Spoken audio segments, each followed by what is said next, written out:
jamais, si tu savais, les réformes ont stoppé. Aucune hésitation. Non, à la résignation. Oui, à la détermination.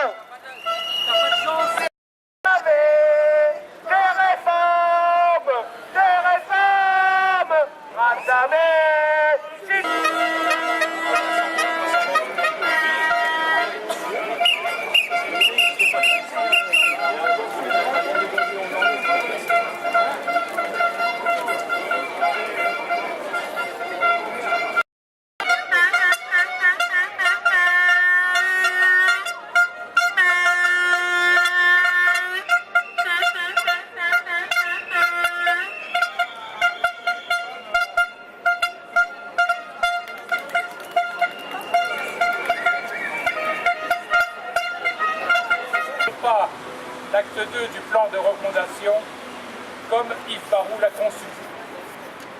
Ce message, il était indispensable de le faire passer, de le faire comprendre et d'identifier que nos objectifs, c'est bien de développer l'activité de l'AFPA. Ça a été l'essentiel des interventions qui ont été faites. Malheureusement, comme on pouvait s'en douter, les réponses, on nous a récité ce qui est en cours, ce qui a déjà été annoncé à diverses reprises par le ministère du Travail, c'est-à-dire les annonces pour l'accompagnement des personnes les plus en difficulté, c'est-à-dire les mesures sur le service public de l'emploi, mais sans aucun élément chiffré, sans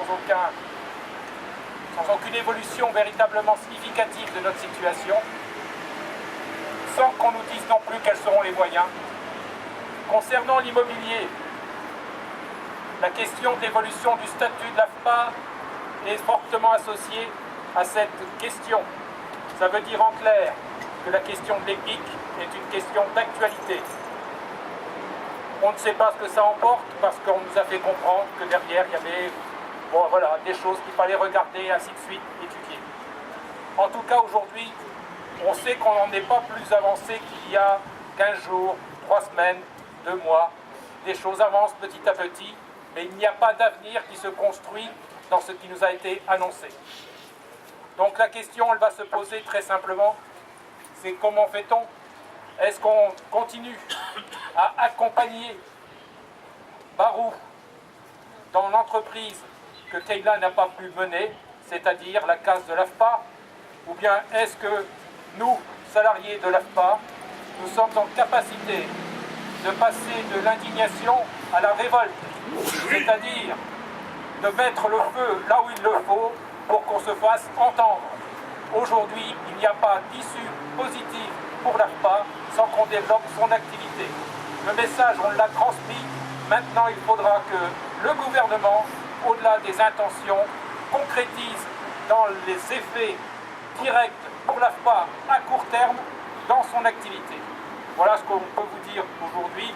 En gros, vous comprenez bien que le discours, il est le même, il est récurrent et que tout se passe aujourd'hui entre Yves Barrou et les ministères concernés. Moi je vais faire très court parce que la position tenue par la CFDT, je ne veux pas être redondant par rapport à ce que Christian vient de vous dire. Pour la CFDT, on a la même lecture, on est au même point. Si ce n'est quand même qu'on a, au-delà d'écouter, on est rentré dans un dialogue direct. Donc on s'est dit des choses directement et on a dit que ça suffisait. Maintenant, soit les décisions et les bonnes décisions sont prises, soit on est prêt à se mettre en colère. Je crois que le message a été entendu. Quand même, 2 choses importantes qui nous sont dites, c'est la loi sur la modernisation et son article 21, pour ceux qui l'ont lu, qui est assez vide, qui parle de l'AFPA, mais c'est bien, il n'y a rien, mais eux ils disent que c'est bien par là qu'ils comptent rentrer. Non mais moi là je vous dis pas, je suis pas en train de vous dire ce que dit la CFDT, je vous dis ce qu'ils nous ont dit eux, non m'engueulez pas.